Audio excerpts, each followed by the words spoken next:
The protagonist, Ha Young-woo, has always dreamed of becoming the strongest in Nirim.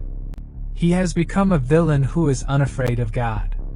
When he finally achieved his dream, he met Shin-ryung. Shin-ryung appears to uphold justice and destroy all evil. The two had an intense fight. However, Young-woo lowered his guard, and Shin-ryung grabbed a hold of him. Shin-ryung then sacrificed himself to defeat our protagonist.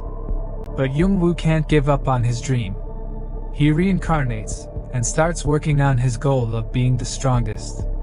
As he almost reaches the level of the deity, that man appears again, the absolute ruler of swords, Shin-ryung. Young-woo is confident that he won't lose this time. The fight ensues. However, he loses again despite killing Shin-ryung first. Shin-ryung's sword was laced with poison. On his fifth reincarnation, he became the blood god. To prevent the same mistakes from happening again, he expanded his power by taking over the lands and training to the point of transcendence. However, Shin-ryung appears again, and Young-woo fights him. Young-woo gets stabbed by Shin-ryung. The two argue over who will admit defeat first. Young-woo crushes Shin-ryung's sword and kicks him off. He ends the fight by stabbing Shin-ryung with all his might. Shin-ryung doesn't have a choice but to use his strongest attack. Young-woo smells something burning, and Shin-ryung hugs him tighter. Young-woo is really annoyed with Shin-ryung's persistence. Shin-ryung cheerfully claims, "Why not?" Young-woo can only curse out loud as the whole mountain range explodes. And of course, Young-woo reincarnates again. In modern-day South Korea, a mother is looking for her son, Ha Young-woo. Just then, it is announced that a dimensional portal has opened in the area. Everyone panics, and the mother looks for Young-woo. A building suddenly collapses, and a huge demon suddenly comes out. The mother still plans to look for Young-woo while holding her baby. A unique person appears, and everyone cheers for him to kill the demon. However, the unique tells them to shut up because the demon is not his goal. He only came to rob the destroyed bank and collect money. The civilians complain, and Unique attacks and kills them. He claims he will kill them later after he kills the demon, which will make him a hero. A small kid appears and tells the Unique that he will die. The Unique claims that the demon is only in grade 8, but Young-woo tells him that it is not. Just then, an announcement came and exclaimed that it was a grade 6 demon. The Unique gets crushed in one hit. The demon then tries to attack Young-woo, but he easily crushes its head with one punch. Young-woo complains that he is still in grade 2. He will work harder, so Shin-ryung won't defeat him this time. 30 years ago, humankind suddenly acquired strange superpowers. Humanity continues studying this sudden change. 20 years later, dimensional rifts start appearing and bringing demons to Earth. These demons can only be defeated by humans with enhanced superpowers called uniques. Park Sung-ho can't believe a grade 6 demon is crushed with sheer power. He checked the nearby CCTVs, but he barely found anything.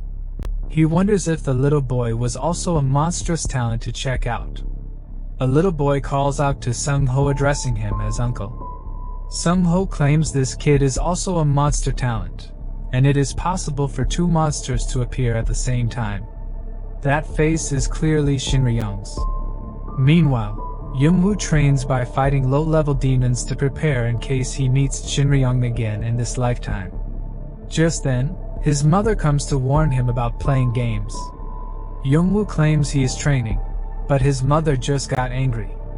He promises to stop after his mother threatens him. In his previous life, he was a real villain, but now he is treated like a baby.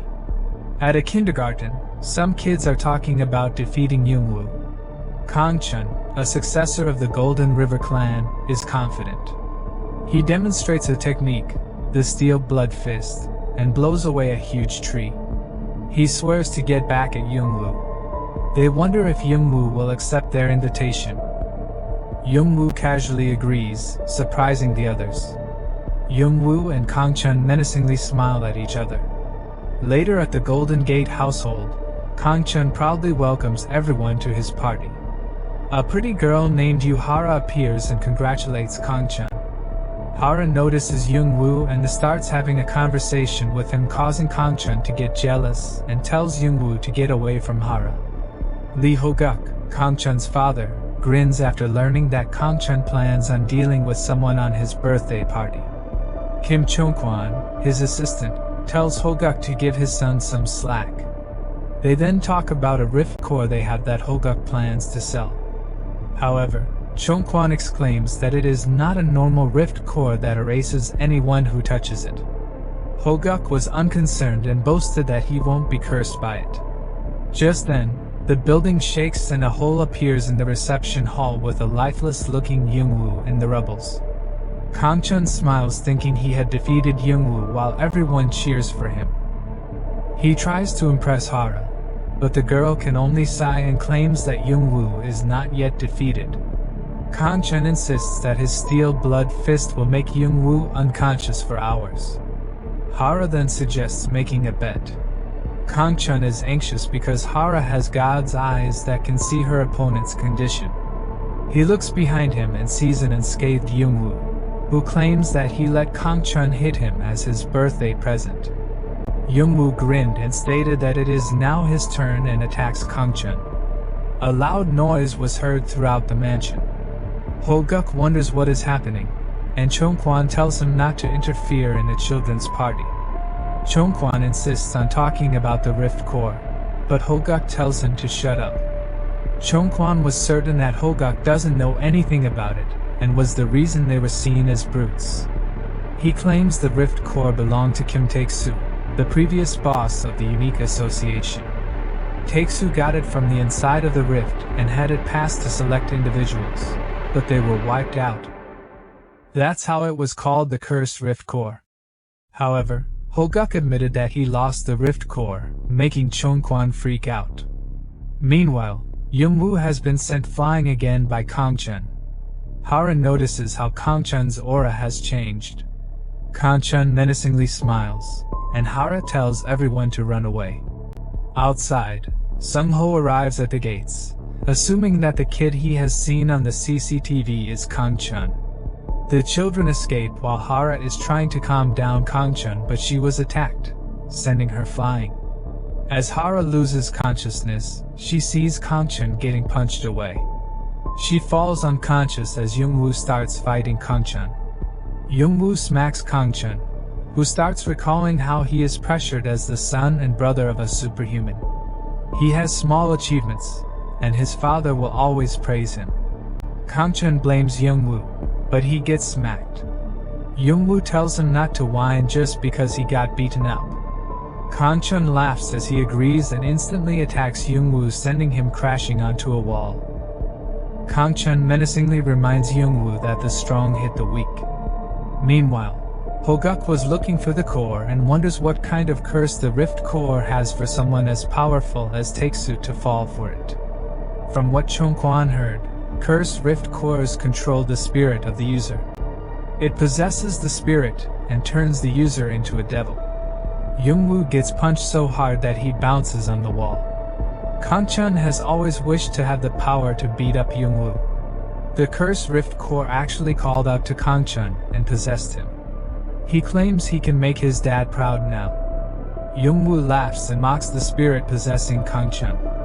Kangchun gets offended and attacks Youngwoo, who easily dodges the attack and grabs Kangchun's head, then slams him against the wall. Youngwoo claims he is talking about the parasite inside Kangchun. Kangchun tries to fight back, but Youngwoo overpowers him. The devil possessing Kangchun was now terrified of Youngwoo and realizes that it needs a better body.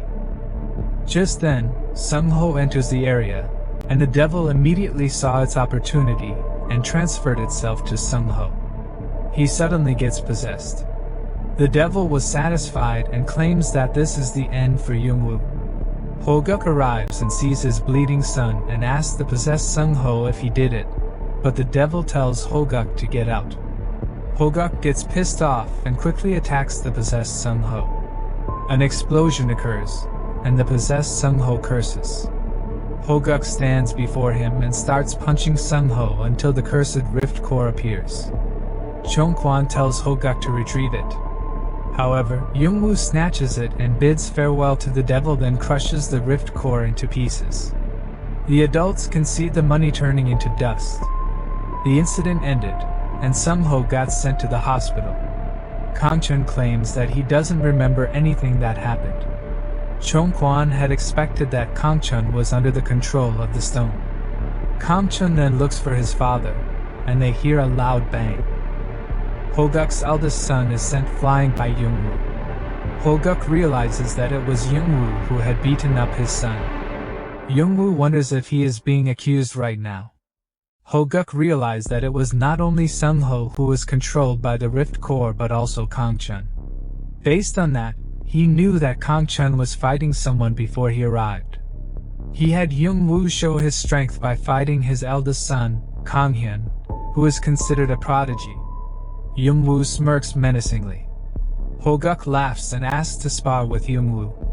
Kang-hyun wants his father not to hurt Kang-chun's friend and hopes that Young-woo refuses. However, the battle freak asks if it is for free, making Kang-hyun shocked. Hoguk laughs out loud as he claims that power and guts are everything in a fight. Young-woo finds him simple and ignorant. Hearing that Young-woo is not worried about his superpower, he was eager to start the fight. The two battle freaks start their sparring, and Young-woo gets cornered immediately. Hoguk uses his heavenly dragon fist on Young-woo. Kang-chun and Chong-kwan were rushing to stop Hoguk. Just then, the nearby wall gets destroyed, and they see Hoguk unconscious. From the huge hole in the wall, someone comes out and claims that it has been 10 years since he made a hole in the wall. A wild high schooler named Young-woo appears. Young-woo asks why they are still keeping the wall like that. Kang-chun claims that his father never let him fix it. Hoguk claims it is proof of his first loss and stated that Young-woo is a strong individual. He then moved for a surprise attack called Thunder Strike, but Young-woo evaded, which caused Kang-chun to get hit and electrocuted. Hoguk was satisfied with the divine chi that Young-woo gave him. Young-woo never considered transferring his divine chi in his previous life. Right now, he just wants to live a fun life and live out his days in peace. Young-woo warns Hoguk not to kill Kang-chun, and the dumb father stops. The father and son argue with each other. Chong-kwan reminds Hoguk that they paid for that divine chi. Young-woo gets surprised, as he doesn't remember selling it for 10 billion won. Chong-kwan reminds him that Young-woo threatens them to give it to the other sects if he is not given the money. Young-woo claims he needed money at that time. Chong-kwan also reminds him that he was appointed vice sect leader of the Golden Gate sect. Knowing that he earns 300 million won a year, he apologizes to Chong-kwan. Hoguk tells them to stop arguing because the sect has become prosperous since then. Just then, someone calls Young-woo honey and hugs him.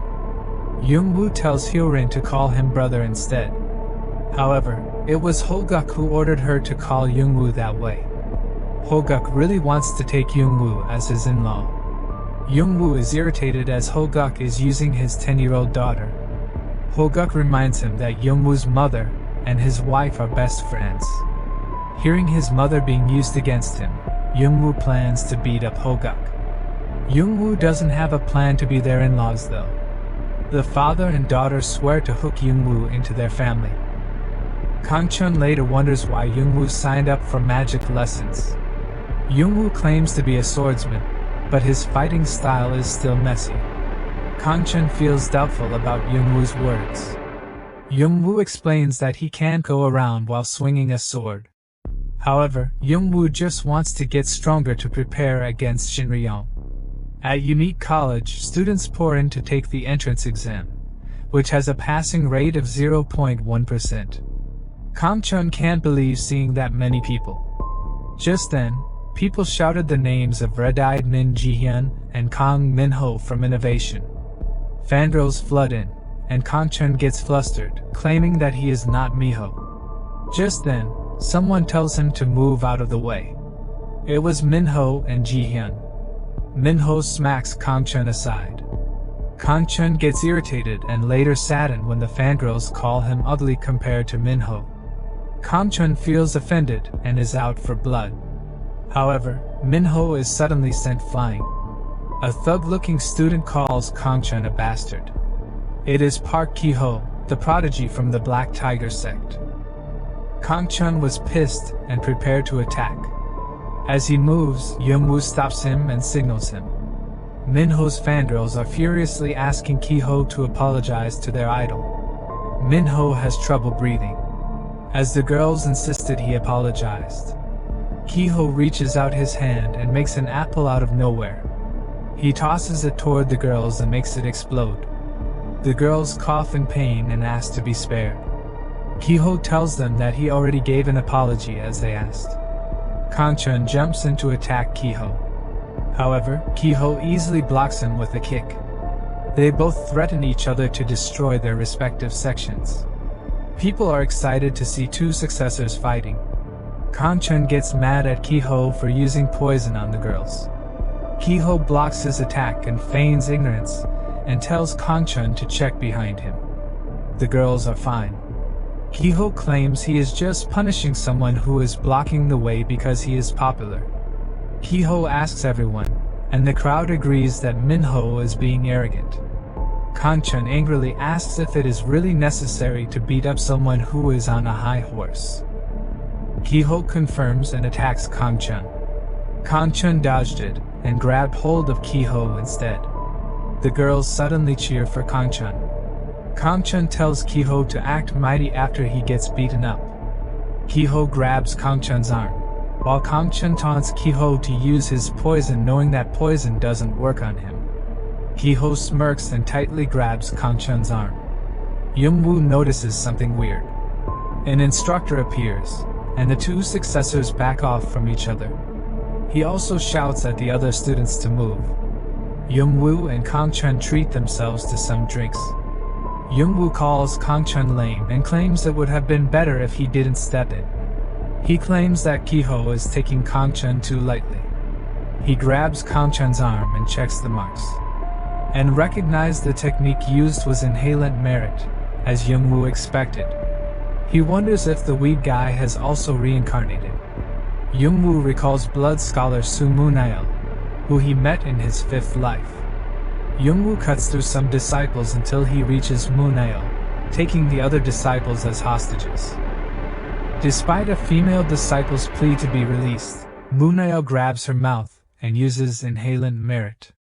An ominous aura starts coming out of the tied-up disciples. Munail absorbed everything and claimed it was better to kill everyone at once. Youngwoo found him a bothersome stalker and later ripped off his limbs. He recalls Munail shouting about the blood spirit persona. If someone consumes the power of 10,000 people, they will reach a higher stage. Munail only absorbed 3,000, but he was already on par with Youngwoo. Munail swore to complete the blood spirit persona when he got reborn. Kangchun finds Youngwoo and asks what that was all about, grabbing his arm and suddenly leaving. They were interrupted when an announcement was heard informing everyone start of the test, and Kangchun leaves. Meanwhile, a magic class discussion starts, and the instructor reminds the students to learn the basics first, like math and physics. The students complain about the difficulty of the lesson. Just then, he gets informed that the interviews are going on. In a gymnasium, Youngwoo and other students wait for their test. Ki-ho and his crew are in the same test area as Youngwoo. Youngwoo was surprised that Ki-ho applied for the magic major. Ki-ho laughs at Youngwoo for having a magic latent of 3. As he plans to use Youngwoo to get to Kangchun, he invites him to the back gate after the test while a girl listens to their conversation. Youngwoo asks why would he follow Ki-ho. Ki-ho tells him to listen to him if Youngwoo wants to leave an easy school life. The girl intervenes and warns Ki-ho. She introduces herself as Chai Yunyung and claims she can see Ki-ho bothering Youngwoo. Ki-ho asks what her point is. Yunyung then asks Ki-ho to apologize to Youngwoo. One of Ki-ho's minions tries to scare off Yunyung, but Yoon sends him off with magic. Young-woo and the other students are impressed by her magic. Yoon insisted that Ki-ho apologize. He tries to pull off the apple move again, and Young-woo warns him not to move. Ki-ho tries to act tough, but with Young-woo's glare, he suddenly gets scared. Ki-ho's minions cheer for him, but Ki-ho can feel an unexplainable pressure in front of Young-woo. Young-woo can only smile. Yoon then exclaims that it is not hard to apologize. Ki-ho wonders why he is nervous. He then decides to attack the weakest one. However, Yoon puts up a barrier, and a farting sound is also heard. Everyone starts smelling something bad, and Ki-ho starts squirming. His group gets worried, and Ki-ho tells them to stay back. That feeling suddenly hit him, and he released all of the pressure that he had been holding in. Everyone hurriedly opened the windows. Later, the test ends, and Professor Richard looks around the smelly gymnasium. The staff gets worried about what to do, and Richard assures them that there is an optional testing center available to use. The staff wonders who passed, and Richard points to a group of students. Richard can sense how talented Yoon is. Yoon notices him and apologizes for failing. Richard assures her that she passed. Richard also notices Young-woo. Seeing that Richard is an intermediate-level magician, Young-woo decides to make use of him. Richard comments on how Young-woo is unkind or untalented compared to Yoon. Yoon laughs at the offended Young-woo. Just when Richard wonders if he should pass Young-woo, Young-woo calls out to him using telepathy, which surprised him, to have such an ability at a young age. Richard wonders why a martial artist is learning magic. Young-woo claims that it is a new learning area for him. Richard warns him that this is not an easy path, even if he is blessed with strong mana. Young-woo doesn't want to focus on combining magic and martial arts right now, but wants to understand the core of magic. Hearing that Young-woo is underestimating the world of magic, he feels like failing him, but Young-woo knows Richard won't. Richard glares at the arrogant kid in front of him. He wants to test Young-woo's knowledge and comprehension of magic. Young-woo agrees. After the test, Kang-chun wonders if Young-woo passed, but immediately realizes that it was bothersome to ask. He then laughs as he remembers what happened to Ki-ho. Young-woo claims it was mind poison. Kang-chun realizes that Young-woo was the reason. He then gives Young-woo a thumbs up. Young-woo tells him to stop fooling around, and Kang-chun wonders why Young-woo targeted Ki-ho. Young-woo claims that an inhalant merit user deserves it. Kang-chun wonders what an inhalant merit is. Young-woo explains that it was a martial art used by one of the worst men in the world. In a dark room, a woman sweats as she hides under a bed. The door suddenly opens, and someone walks toward the bed. The woman holds her breath as the person stops for a few seconds, probably scanning the room. The person leaves and closes the door. The woman crawls out from under the bed and sees her dead teammate dry out. She gets out of the room and discovers a hallway full of dried out bodies. She exclaims that this is just a dream. Just then, someone appears behind her. He tells her that she should have stayed under the bed, but he didn't plan to spare her. The woman then starts to get dried out, and she can only scream in pain.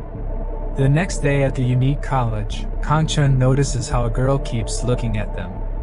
Young-woo notices her, and Yoon immediately turns around and instinctively uses the thorn barrier. Kang-chun wonders what that was all about. Young-woo tells him that he doesn't like what Kang-chun is thinking. Kang-chun then wonders if he should be worried about the inhalant merit. Young-woo laughs at him and notices something. He sees Ki-ho, who looks drained. Young-woo then leaves Kang-chun because he needs to check on something. Young-woo calls out Ki-ho, and the latter immediately grabs the former.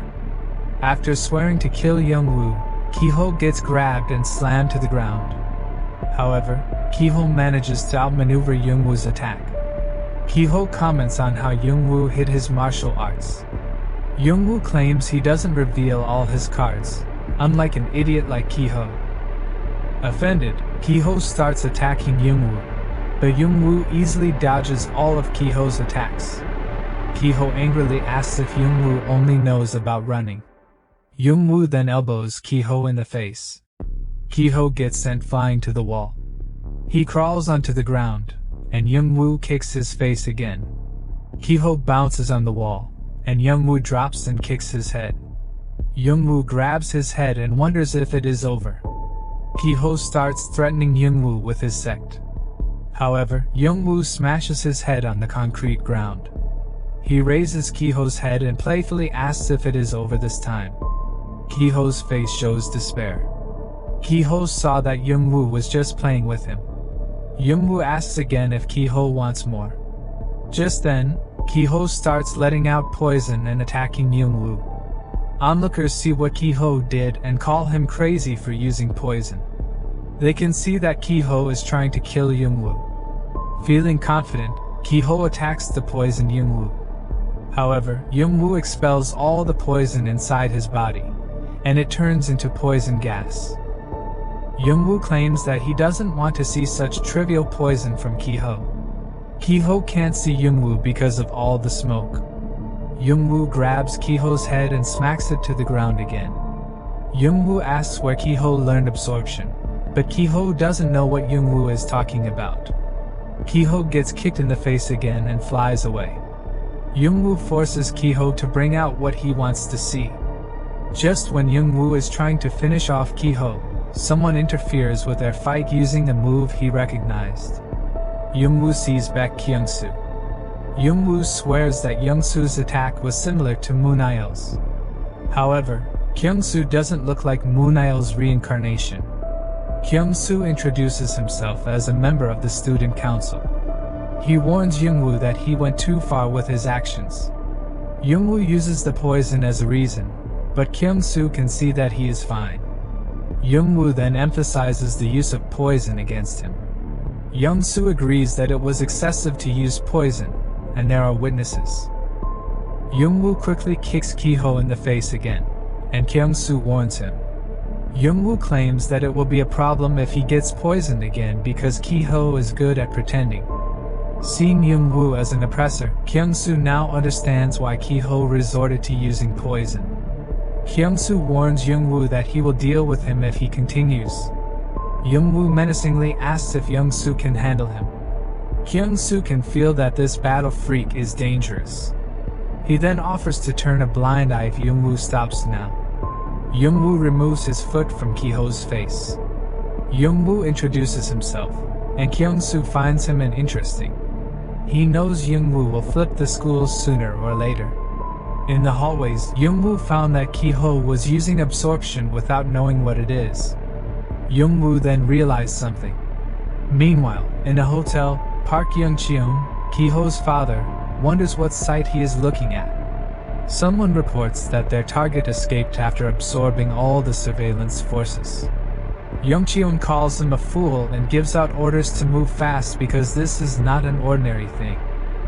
In some underground area, a man holds a civilian as he absorbs his life force. A familiar face licks his lips as he just finishes his meal. Classes officially start in the unique school, and Youngwoo is getting a lot of offerings. The girls giggle over the handsome Youngwoo. Just then, a girl tells them to move so she can pass. Hara casually sits beside Youngwoo. The other girls are irritated to see Hara acting like Youngwoo's girlfriend. Hara warns them that she can hear them. The girls then call Hara shameless and threaten her to share her true personality on social media. Hara gets mad as the two girls leave. Youngwoo wonders why Hara is acting carelessly despite being a celebrity. Hara glares at him.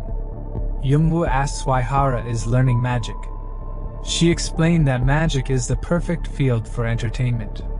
Hara starts clinging to Youngwoo, who is obviously flustered, claiming that she knows how Youngwoo feels. She recalls him as the prince who saved her from danger. This girl is totally in love with him. Youngwoo wonders why she is looking at him like that. Hara claims kissing is boring and suggests something more progressive. Just then, someone slams a tower of books beside them. It was Yoon. Youngwoo strikes up a conversation with her, and Yin cheerfully replies. Hara uses telepathy to ask who she was. Youngwoo explained that they met in the test room and became friends. The two girls glare at each other until sparks fly between them. Youngwoo's phone rang, and he got a message from his sister. Soo-yeon asks her brother to watch a movie with her. Youngwoo tells her they will go next time. Meanwhile, Soo-yeon is sad that her brother can't come. Her friend is also disappointed that Youngwoo is not coming. They decided to watch the movie without him. Night comes, and Soo-yeon is running late to get back home. Just then, she hears something despite seeing the street empty. A familiar face watches her and suddenly notices something. A group of people attacks Soo-yeon, and she screams. An explosion occurs as Soo-yeon puts up a barrier to block their attack. Seeing that she is not an ordinary kid, more attackers appear. Soo-yeon warns them that the police will get them. The men are confident because the area is currently sealed off. They all attack her, but Soo-yeon is fighting back with martial arts.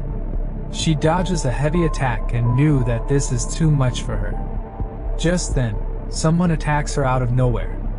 Youngwoo later runs to the hospital looking for Soo-yeon. Soo-yeon comes running to her beloved brother, and he wonders why she is in the hospital. She then claims that the injured guys on the hospital beds tried to kidnap her. Youngwoo wonders who beat them up. Soo-yeon then explains what happened. Just when she is going to get attacked, the attacker gets hit and thrown aside. Men in suits called the Black Squad come running in, led by Kang Tae-san, who apologizes to his young lady for being late. Soo-yeon thinks she is mistaken for someone else. The kidnappers and Tae-san then exchange arguments. Tae-san then orders his group to attack, and everyone moves out. The Black Squad members start beating up the kidnappers. Tae-san screams as he notices Soo-yeon has a scratch on her arm. Tae-san is obviously despairing. He gets up and angrily orders the others to kill the kidnappers. Soo-yeon blames her brother for not coming. Youngwoo later goes to an underground parking space, and the Black Squad appears before him. Everyone looks scared and reports that Soo-yeon got home safely. The Black Squad is a group that Youngwoo is raising with all of his heart and soul. They are composed of gangsters with various crimes and have no families. Tae-san offers his life because of his carelessness in protecting Soo-yeon. Youngwoo sighs and tells him not today because they are running late. Everyone salutes and quickly disperses. Youngwoo looks in the distance and calmly leaves the area. A familiar face suddenly appears from hiding and smiles menacingly. At the Black Tiger Gate, a teacher and her students are on a tour. A student asks if the Black Tiger Gate is the strongest place in Korea. The teacher claims that there are 8 unique unions that fought monsters, so she can't say who is stronger or weaker. A man laughs out loud and claims that they are the best around. The sect lord Park Young-cheon appears to greet the kids. They feel honored to meet the sect lord himself. He claims that these young students will carry the country's future, which is why he went out to greet them. They called the haughty grandpa the strongest, and the kids asked for a picture. Sung-ho watched everything. He calls Young-cheon disgusting and plans to expose Young-cheon's fake mask soon. Sung-ho's partner inquired about the possibility of requesting reinforcements, but Sung-ho expressed caution due to the potential repercussions. They were currently facing one of the 8 gates, and escalating the situation could ignite a war between the Unique Union and the 8 gates. His partner reminded him of past incidents where a significant number of people had mysteriously vanished, such as 300 individuals disappearing without explanation and 3 buses with all their passengers missing. In Anyang, an entire hotel's guests had also vanished without a trace. Sung-ho believed these incidents were caused by monsters, but his partner insisted that the Black Tiger Gate was responsible, as monsters wouldn't just target people and then vanish. Sung-ho reaffirmed his suspicion towards the Black Tiger Gate and addressed his partner's desire to locate her missing twin sister, Sulhee, who disappeared while investigating the same organization.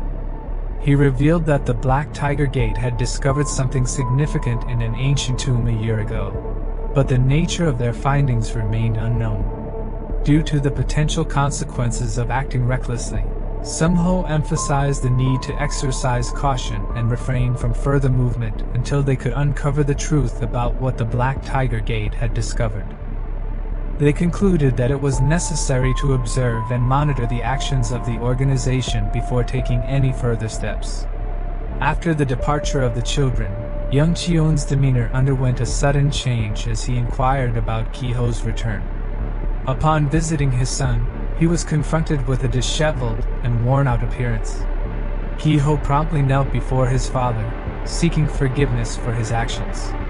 Young Chion expressed his indifference towards the troubles Kiho caused but emphasized the importance of taking responsibility for one's actions. Trembling, Kiho promised to resolve the situation in the future. Disappointed, young Chion expressed disbelief that he had to entrust the Black Tiger Gate to a son like Kiho. Kiho remembered his childhood, recalling instances when his father, young Chion, physically punished him for his perceived incompetence.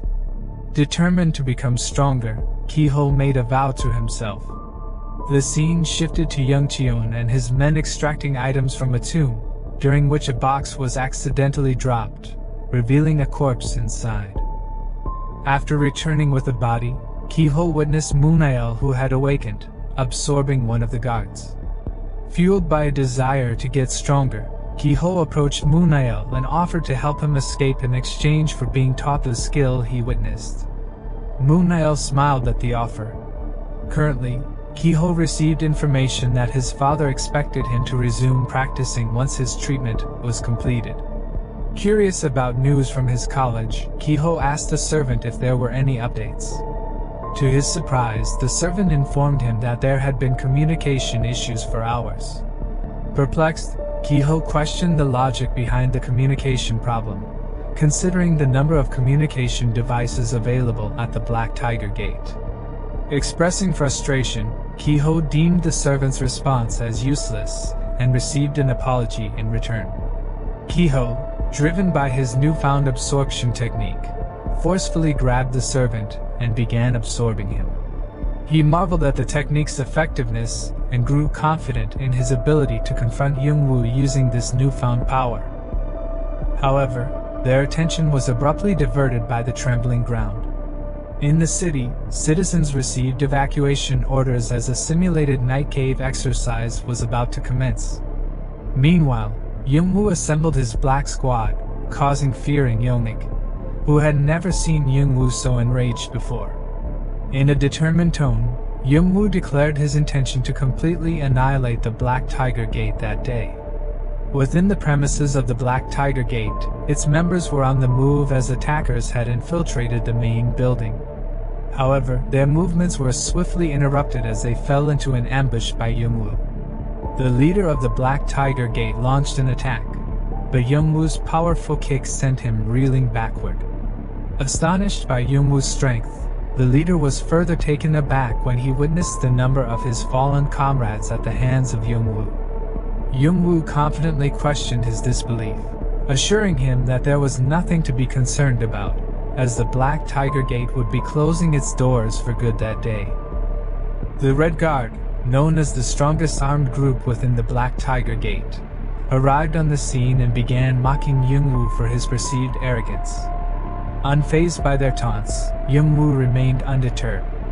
Meanwhile, Sumho grew puzzled by the communication outage and received a notification from his partner that the Black Tiger Gate was under attack.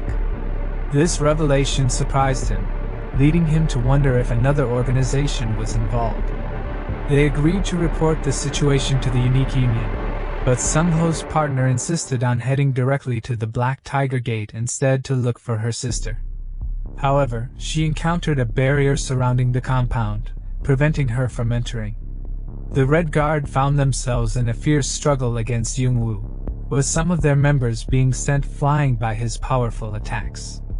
Witnessing the continuous onslaught, Yungwu drew his sword and swiftly eliminated the enemies surrounding him. one of the Red Guard members recognized that Yung-woo wielded an intangible sword, a skill typically reserved for their lord.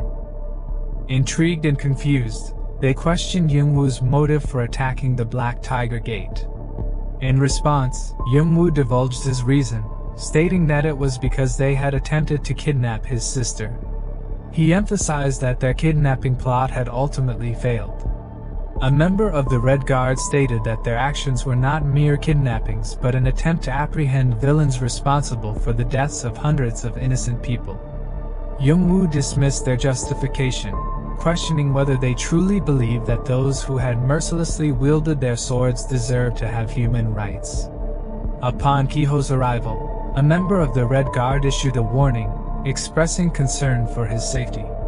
However, Kiho swiftly absorbed the energy of the Red Guard member, leaving the other members astonished and questioning his actions. Kiho persistently absorbed the remaining members of the Red Guard, prompting one of them to take action in an attempt to stop him. Questioning Kiho's actions, the man asked for an explanation. Kiho confidently responded, stating that he was merely allowing them to play their designated role. The Red Guard member, recalling their duty to protect the Black Tiger Gate and even sacrifice their lives for it, willingly allowed Kiho to absorb his power. Before dying, he warned Kiho about the formidable strength of Yung-woo. Yung-woo inquired about the source of Kiho's absorption technique, but instead of answering, Kiho launched a relentless series of attacks, determined to defeat Yung-woo. In another part of the scene, the members of the Black Squad engaged in combat against the members of the Black Tiger Gate. However, their efforts were swiftly subdued when Young Cheon arrived and effortlessly overpowered them. Young Cheon was informed that the communication barriers surrounding the Black Tiger Gate prevented any external communication from taking place. Young Cheon questioned a member of the Black Squad about their identity, to which the member responded that he hailed from Jumgangman. However, Young Cheon's subordinate doubted the claim, suspecting their intention to sow discord among the different gates. The Black Squad member clarified that he revealed their affiliation because they would soon meet their demise. Just as Young Cheon was about to take action, Yung-woo suddenly burst through the walls, interrupting the confrontation. Kiho entered the room, and Young Cheon struggled to recognize his son due to the powerful presence surrounding him. Kiho confronted his father, questioning whether the reason he released the monster from its grave was to gain strength. In response, Young Cheon angrily berated Kiho, expressing his disappointment that he had become a monstrous being instead of utilizing the monster's power. Kiho, seemingly unfazed by his father's outburst, questioned the issue, stating that as long as he could become stronger, it shouldn't matter. Kiho proceeded to absorb the subordinate, leaving Young Cheon to curse and disown him, declaring that he had indeed become a monster. Unfazed by his father's rejection, Kiho confronted him, questioning which role he should play, being denied as a son when he was weak and labeled a monster when he became stronger. This statement silenced Young Cheon. Kiho approached his father, asserting that it was time for him to retire, as he would now assume leadership of the Black Tiger Gate. Young Cheon accused Kiho of arrogance, attributing it to his acquisition of the absorption technique. Kiho challenged his father to a fight, inviting him to see if he could emerge victorious, reminding him of his own belief that only the strong could possess everything. Yung-woo interjected, suggesting that it was an opportunity for a fight between father and son. Kiho expressed astonishment at Yung-woo's presence, as he had believed him to be dead. Yung-woo confidently stated that he hadn't died, emphasizing that not even his subordinates had perished.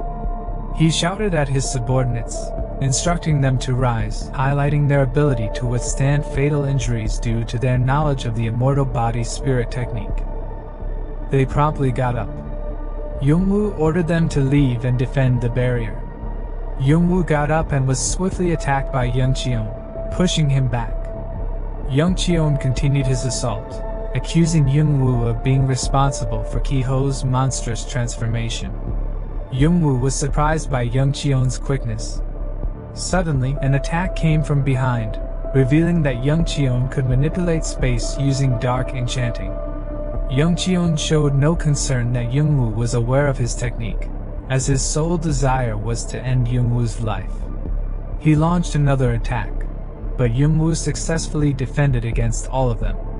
Youngwoo fought back, causing a powerful explosion that pushed Young Cheon away.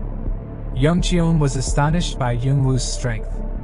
He realized that he couldn't get close to Youngwoo due to the intangible sword he wielded. Youngwoo taunted Young Cheon, knowing that his opponent hadn't unleashed his full power yet. Kiho appeared suddenly and grabbed Youngwoo from behind, intending to absorb his inner strength. Youngwoo screamed in pain as Kiho started the absorption process. Kiho felt satisfied and empowered by the absorbed power. However, he soon realized that Youngwoo was also absorbing his own power. Young Cheon tried to warn Kiho, but it was too late. Kiho began to weaken and deteriorate before Young Cheon's eyes. Youngwoo revealed that he had mastered absorption through multiple reincarnations and chose not to use it earlier because he didn't want to become a repulsive person like Moonale. Young Cheon attacked in anger upon seeing his son's demise, but he was injured by Youngwoo's counterattack. Young Cheon questioned Youngwoo's identity and asked why he wanted to destroy the Black Tiger Gate, but Youngwoo disregarded the question and delivered a fatal strike. Youngwoo remarked on Young Cheon's talkativeness and expressed regret for not asking Kiho how he learned absorption from Sien Moonale before killing him. Youngwoo noticed a core emerging from Young Cheon's body, realizing it was the source of his ability to use dark enchantment. He felt frustrated with Mr. Kim for not informing him earlier, and wondered if other gates also possessed cores. Sensing someone nearby, Youngwoo swiftly attacked, and the man dodged and counterattacked. Youngwoo recognized the man's skill and quickly subdued him. Youngwoo expressed his lack of interest in playing games and questioned the man's identity. The man claimed to be the third young master of the Habugping Gate, who had been invited to the Human Gate. He warned Youngwoo that if he harmed him, the Habugping Gate would seek revenge. Youngwoo dismissed the threat, mentioning that the Habugping Gate was a family destined for destruction with each reincarnation. The man was confused by Youngwoo's words. Youngwoo realized the situation and saw an opportunity to confront the Habugping Gate. The unknown man from the Habugping Gate was surprised by the turn of events, as their gate had been in conflict with the Human Gate previously. However, this time he claimed to have been invited by the Black Tiger Gate for a peace mission. Youngwoo, sensing the man's desire to survive, gave him an ultimatum. He asked if the man wanted to live, to which the unknown man responded hesitantly, "I want to live." Youngwoo gave a pill to the man, instructing him to learn a specific phrase in order to ensure his survival. Perplexed, the man inquired about the kind of phrases he needed to learn. Assuring him not to be frightened, Youngwoo mentioned his intent to dominate the man's mind through soul-making magic. He then commanded Kang Tae-san to take charge of training the man and recruiting him into the Black Squad. Subsequently, Tae-san arrived and knocked the man out. Youngwoo commanded the Black Squad to mark all bodies with Habugpanga and follow the provided schematics. Moonale appeared and successfully obtained the core from Young Cheon and absorbed it, content that his blood retardation process was finished. After the battle, Youngwoo returned to his home. Feeling relieved, he commented on how challenging it was to sneak back home without his parents noticing, even more so than obliterating the Black Tiger Gate. To his surprise, his sister Suyun was still awake and questioned why he appeared dirty. Concerned, Youngwoo asked if she was alright and why she was awake instead of sleeping. Suyun replied that she had been waiting for him. Youngwoo jokingly expressed how touched he was and suggested they discuss things in the morning since it was late. He then asked if Suyun's curiosity drove her questions or if she was desperate to know. Suyun refuted the notion of desperation and stated that her inquiries stemmed purely from curiosity. Youngwoo attempted to bribe Suyun, but she scolded him, explaining that she had almost been kidnapped by bad people. Undeterred, Youngwoo increased the amount of money offered to 500,000 won, and Soo-yeon quickly accepted it. However, she clarified that her motivation for asking was not about the money but because she was worried about Youngwoo's well-being. Youngwoo reassured her, expressing confidence in his ability to handle any troubles. Soo-yeon acknowledged his words and thanked him. Later, she recalled the incident and exclaimed her determination to never be in such a situation again. She proudly mentioned that she had diligently practiced the techniques Youngwoo had taught her as a means of self-protection. Soo-yeon impressed Youngwoo by demonstrating her progress in the technique, throwing the money at him. He was surprised and confident in her ability to protect herself, encouraging her to continue her training. After Soo-yeon left, Youngwoo began contemplating his next steps. Suddenly, he remembered someone's name, which caused him to experience a headache. He remembered a girl named Mo Young-hee, who approached him and offered food. Cautiously, he inquired if the food was poisoned. Young-hee found him funny. Suspicious of her intentions, Youngwoo questioned how he could trust her given the dangerous circumstances they were in, explaining that they were in a place where 1,000 magicians fought each other until only 3 survived. Young-hee then proposed that he become her subordinate, emphasizing her goal of uniting the Murim. She humorously suggested that if he didn't want to be her right-hand man, he could marry her instead. Perplexed, Youngwoo responded with surprise, questioning if she meant to become the queen and conquer the Murim. Youngwoo stated that his goal was to conquer the Murim long before Young-hee came into the picture. Young-hee disagreed, considering it her current goal. In the following scene, Moon-ail took Young-hee captive and warned Youngwoo that he would kill her unless Youngwoo knelt down, while Young-hee apologized to Youngwoo. Unable to sleep due to troubling memories, Youngwoo strongly believed that Ki-ho had learned the absorption technique from Moon-ail. Meanwhile, at the Black Tiger Gate, Sung-ho reported to a man about their investigation into the gatekeepers capable of destroying the organization. He expressed confidence in eventually uncovering the culprit responsible for the destruction. Surprisingly, Shin Ryong interrupted, claiming sole responsibility for dismantling the Black Tiger Gate and mentioning the presence of a menacing demon.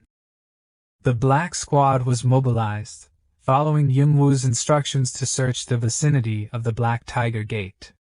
Tae-san expressed frustration, questioning how long they had to continue searching and complaining about the task of educating someone. Yeomik reacted with surprise, admonishing Tae-san for daring to complain about their boss's orders. Tae-san quickly backtracked, claiming confusion due to a heavy workload. Yeomik warned Tae-san to be cautious, emphasizing the consequences if their boss were to hear about the complaint. He then emphasized the need to explore the Black Tiger Forest and locate the strongest presence. They suddenly felt the ground shake and wondered what it was.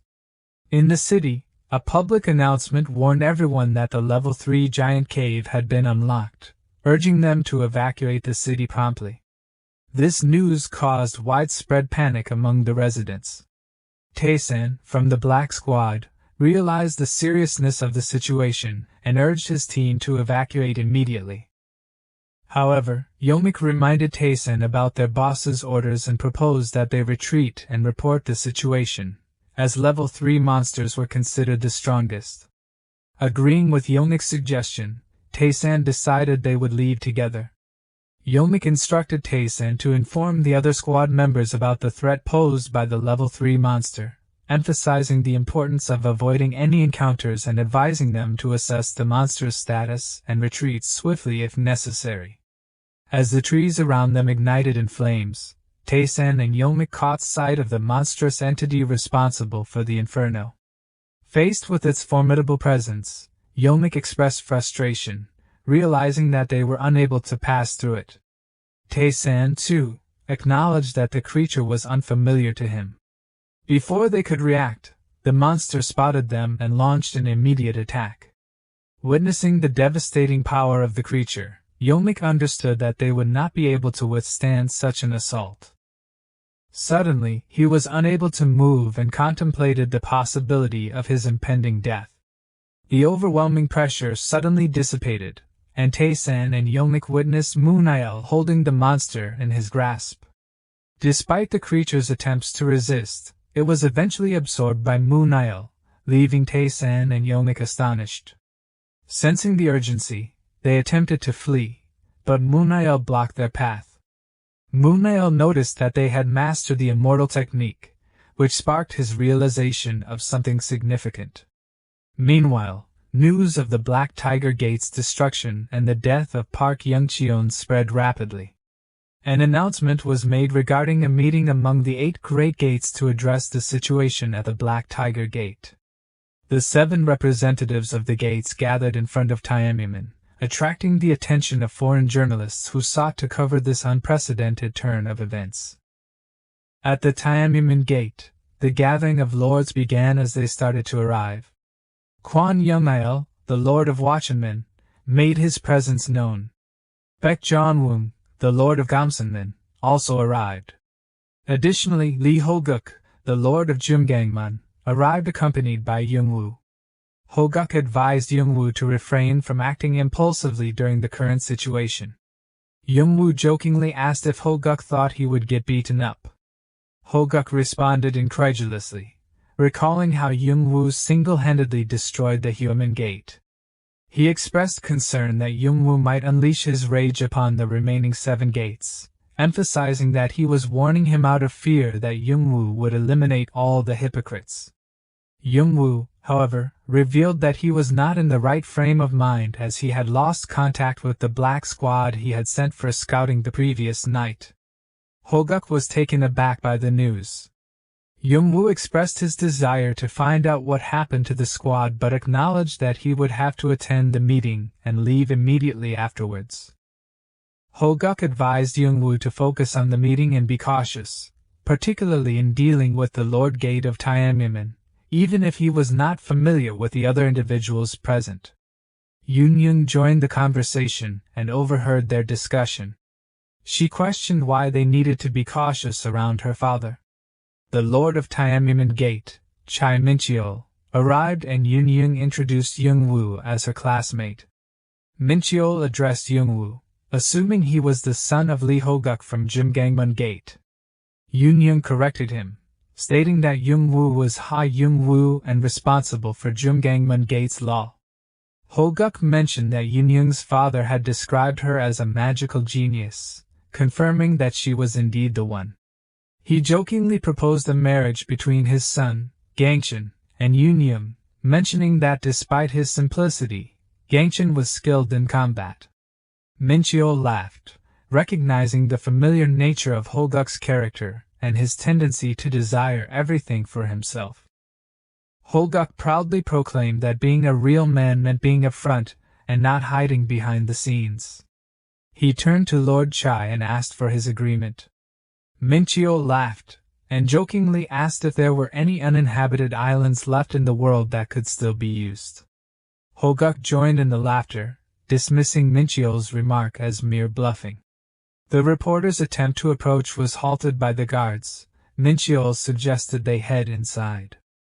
Yoon-young asked Young-woo if he was surprised to see her there. Young-woo admitted being a little surprised, as he had thought their meeting had nothing to do with magic. Yoon-young explained that her presence was related to the magical properties of their respective gates. Her father had wanted her to learn about their gates' properties, but she couldn't grasp them naturally. She warmly welcomed Young-woo to her house. Sung-ho observed from outside, his mind filled with thoughts of Shinryong's words. He contemplated the significance of Hyukamin Gate, one of the most renowned gatekeepers in Korea, being destroyed by a single person.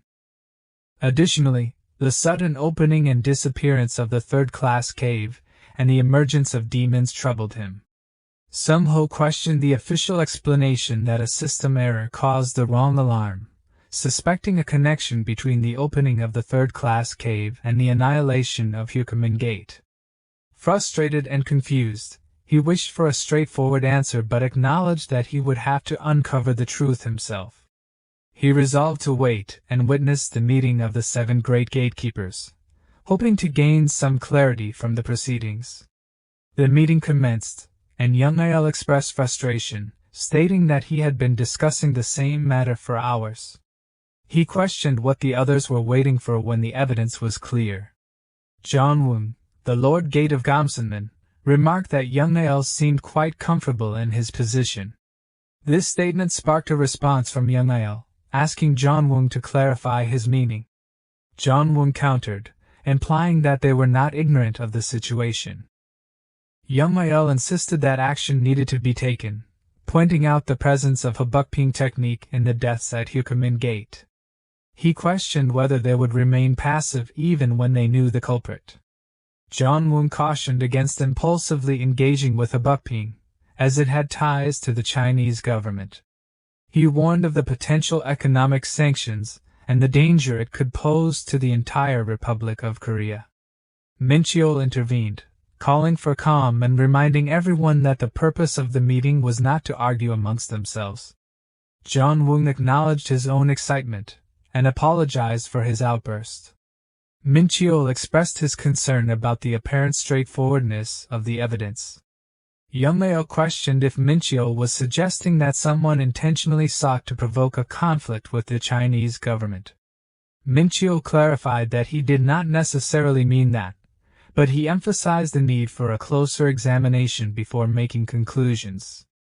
He urged Hoguk, the Lord Gate of Jumgangmun, to offer his perspective. Young Nael agreed and pointed out that Jumgangmun Gate had gained the most from the downfall of Hukamin Gate. He threatened to uncover any hidden interests associated with Jumgangmun Gate. Hoguk sarcastically responded to young Nael's question, stating that the strong would survive while the weak would perish, implying that there was nothing else to consider. Mincheol and young Nael were taken aback by Hoguk's response and found it unsettling. Mincheol assured Hoguk not to worry about it and dismissed it as nothing significant. Hoguk suggested that the meeting had lost its purpose and asked if he could leave. Mincheol agreed and decided to conclude the meeting, recognizing that further discussion would be unproductive. He proposed that they proceed in a manner that was comfortable for all parties involved. Yoon Young and Young Woo were talking and she mentioned that the meeting would likely take a while to conclude. Young Woo acknowledged her statement. Yoon Young then suggested that she would bring a cake she had made in the morning. Young Woo expressed surprise at the idea of cake. Yoon Young asked if he didn't like cake, to which Young Woo replied that it was okay. Yoon Young insisted on bringing the cake and asked Young Woo to wait for a moment. Young Woo reflected on the fact that Yoon Young, the daughter of the Tiananmen Gate. He understood why he had been reluctant to follow her. Young Woo also considered the strength of the Black Squads and believed it to be impossible for them to be destroyed. He had confidence in their mastery of the immortal body, making them nearly invincible. Young Woo got a phone call from Mr. Kim, who informed him that they had discovered what he had been searching for. They went to the place where the Black Squad had battled. Young Woo realized that it was the spot where they had been killed. In a hurry, Young Woo went to another location and discovered the lifeless bodies of the Black Squad members, who had died from absorption. Mr. Kim was shocked by what he saw. Young Woo's voice echoed through the area as he shouted at the Black Squad, urging them to get up despite their injuries. Responding immediately, they rose to their feet. Mr. Kim's astonishment was evident upon realizing that the Black Squad members were still alive. Young Woo explained that their mastery of the immortal body granted them an invincibility that prevented them from dying. In the Jumgangmun Gate, the members of the Black Squad sketched a picture of the person who had attacked them and showed it to Young Woo. However, Tae-san's drawing was not very accurate. Sensing the need for a clearer image, Young Woo requested a pen and proceeded to sketch a portrait of Munail. The squad members confirmed that the drawing indeed resembled their attacker. Young Woo acknowledged that the man was indeed Munail. However, he believed that Munail should have died back then. Young Woo also realized that he lacked information about Munail's current situation. He pondered over the fact that Munael had encountered the Black Squad and witnessed their mastery of the immortal body, yet chose not to eliminate them. Yungwu wondered why Munael continued to pursue him despite knowing that Yungwu had been reborn. Munael found himself being pursued by the Unique Union, but they struggled to keep up with his speed and fell victim to his absorption technique. Despite their attempts to spread out, Munael quickly absorbed them one by one. Park Handong, the leader of the group, arrived and launched a surprise attack, but Munael effortlessly evaded it. Handong persisted with his attack after Munael ignored his questions, but Munael seized him. However, Handong utilized his ability called Disassemble and reappeared behind Munael, taking the opportunity to strike. He questioned Munael about his origins, but Munael seemed unconcerned. In response, Munael calmly told Handong not to rush and warned him that he would soon tire of hearing about the legendary figure, Seo Munael, who had conquered Murim. Without hesitation, Munael absorbed Handong instantly. At that moment, another individual appeared, and Munael called him Jean Gangbek. Like and subscribe if you want me to continue the next chapters, and thank you for watching.